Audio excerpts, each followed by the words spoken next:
Shut up and sit down. Hey there guys, it's Andy from Bigmeks Workshop Painting Studio, and it's a bit of AOS today. We're painting a Khadoran Overlord, some kind of steamsmith or something. Really cool model. Made a couple of errors, one of which being the fact that I started painting it whilst it was fully glued together. As a point of reference, probably not a good idea. There's a load of detail to get to in this, and it really made it a lot more difficult than it needed to be. So let's get straight on into it, and this is black leather by Scale 75. Using the same system of paint as I did on the Viper Jet Bikes leathers, but you get a better view on it on this one because obviously it's quite open to be seen. So all the leather work is getting done in the same colour, base coat of black leather, really getting a nice smooth coat on there. Just taking my time, trying to avoid making too many messes. So I've mixed a bit of brown leather into the black leather now, and I'm going to start lifting those highlights a bit.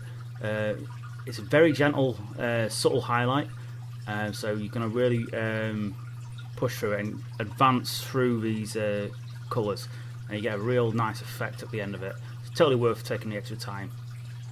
At this stage we're going to add some orange leather into the current mix, so I'm keeping the old mix and I'm just adding more colours into it, and this is getting starting to add on to all the creases in the cloth work, all over the fingers, and you can start to see the highlights really starting to show off now, leaving a lot of depth in there as well. So quite thin colours, so you can really work with them. And I've added a bit more orange leather in now, so it's around about 50% orange leather. As you can see, it's just working up those creases and the around the gauntlets, especially around the fingertips. Also going down around the legs and around the backs of his arms as well. Really adding some nice movement to the leather work. So at this point I've added some Scale 75's Iroko in, and I'm just starting to focus on the most pronounced highlights now. Just still spread it into some of the more less defined highlights, but this is primarily towards the real upper reaches, and you're going to start to see it really pop on the knuckles around the edges of his fingers. It really works well, this system. And now a bit of birch. This is going to add some real nice definition to those most extreme highlights. And we're also going to use it to add a little bit of damage to the leather as well, where any damage would be most relevant. And it's just adding it to certain areas that really takes away the depth of it, and you start to see a real nice effect.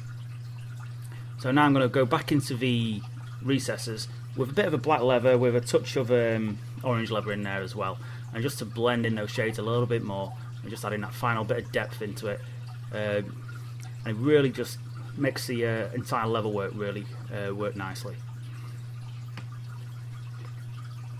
Onto the weapon now. It's like a great big hammer, and this is using decayed metal by Scale 75 again. Using a lot of Scale 75s. I do really like their metallic range. It really is a nice smooth coat, and you get a nice good colour on this. As you can see, there's a lot of metallics involved in this model, so I'm just trying to break it up with some of the other colours. So this is black metal now. What's going on the armour, some of the piping, just to add a bit of colour variation around the model, because it's going to be quite heavily metallic, so you want to break it up a little bit with adding some different types of metallics in there.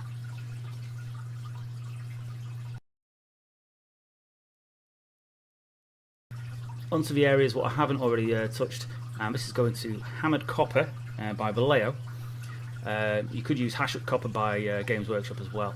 Adding that to his beard, I want it to stand out a little bit, and just some of the other details around the model, just to break up away from those other colours as well. Now we've got a nice layer on each of the areas. All the silver work is getting good non-oil wash. As always, I thin this down with a bit of airbrush thinners, getting a nice couple of layers on there, just to add some detail, add some depth into it. Once no oil is down, it's old copper onto the sort of the ginger sections. This is going to start adding some nice highlights to that. I started off with this one mainly because I thought it'd be nice just to start off on the outside and work inwards for a little bit, just to do something a little bit different to what I would normally do. Just like to mix it up a little bit from time to time myself. next it is Victorian brass, and that's going on to the top highlights of all the copper work. And as you can see, it just starts to make the coppery colour look a little bit more golden, but also a suitably different gold to the decayed metal. After all that has gone down, it's Agrax Earthshade or Ravi Strong Tone, depending on what you have. They're both very similar to each other, and just adds a little bit of depth, brings the colours together, and just starts to make them blends and a lot smoother. So once the Agrax is dried, I'm adding Amber Alchemy onto the edges, and I'm going to bring this up a little bit more. Now you could add a little bit of silver into a gold, but it tends to not work out the same as adding a proper highlighted gold, as the silvers tend to change the colour of the golds as well. And for a final highlight, it is Moonstone, going over the final, most vibrant tips of the metal work, really making them last edges really pop. So I'm going to add a bit of Agrax Earthshade just to bring the colours together. I'm also doing a bit of this onto the decayed metal as well. It's going to give the darker areas a bit more depth. It's also going to bring the highlighted areas all together and really nice, and you get a really cool effect.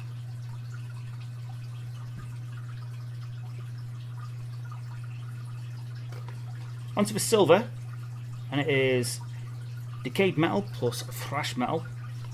This is going on as a nice highlight for the silver. Also, it's taken away some of the depth what I've added to the model with the darker paint, and also adding a non-oil as well. So I'm just starting to bring some highlights together, tidy things up a little bit, and really just bring the model to where it needs to be before we get started onto any real highlighting. The first proper highlight is with thrash metal. I'm using this to tidy up any of the areas where the NULN's gone where I don't want it to be. It's also a very broad highlight. It's just taking the opportunity to just get everything where it needs to be, really neaten things up, and can start working properly with the highlights from here on in.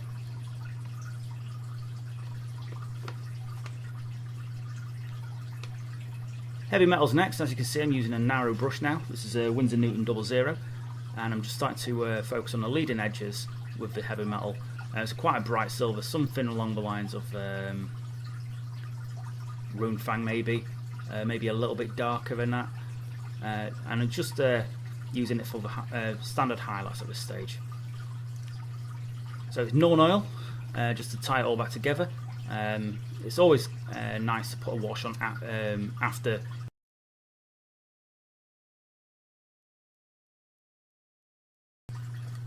So onto the weapon systems and the second brass colour. This is Victorian brass. As you can see, it's quite orangey, but that's not a big problem. It's going to once the highlights are in, it's going to look very different to the hammered copper base.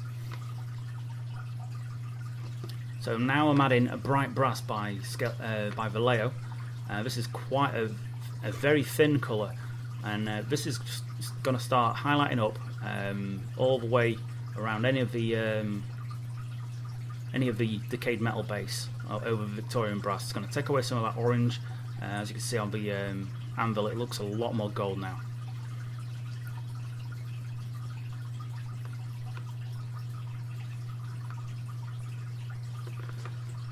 So at this point, time to add a wash. Agrax Earthshade yet again. As you can see, using the washes quite extensively. There's a lot of detail on this model, and it really does take the washes nicely. So you can throw washes in here and there, and it really does add to the model. You get a nice depth of colour, and it really does bring the colours together nicely when you start adding the washes to a model with this sort of detailing.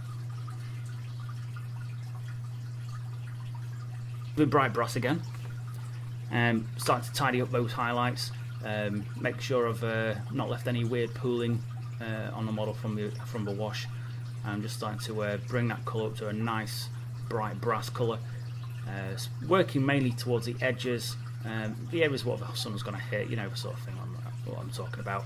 I'm using a fairly standard brush here at this stage, just feathering the paint together nicely.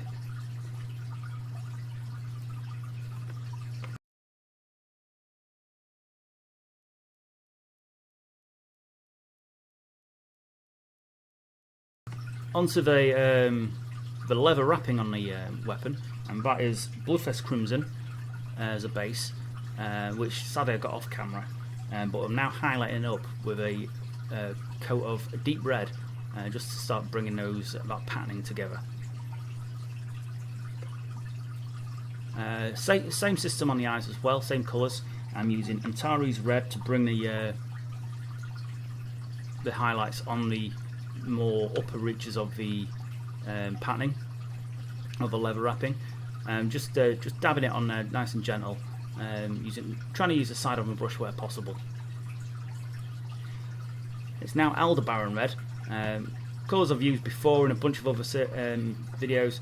It's quite a versatile colour mix, and you get a real nice transition. You're out very much blending between the colours. It really works well together.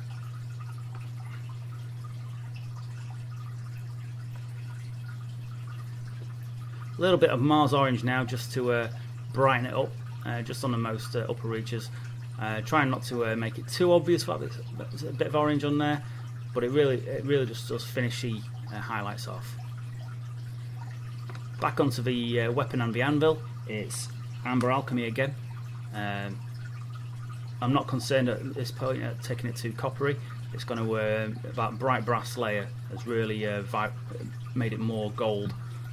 So it's going to really take the model in a different direction to where it currently was.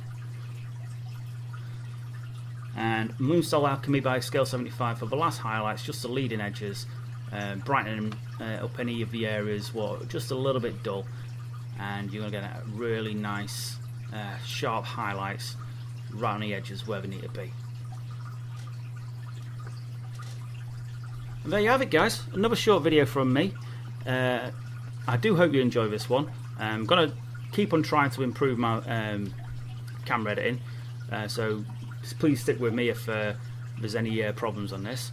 Anyway, as always, we've got a few thank yous to make. Thank yous to our Patreons.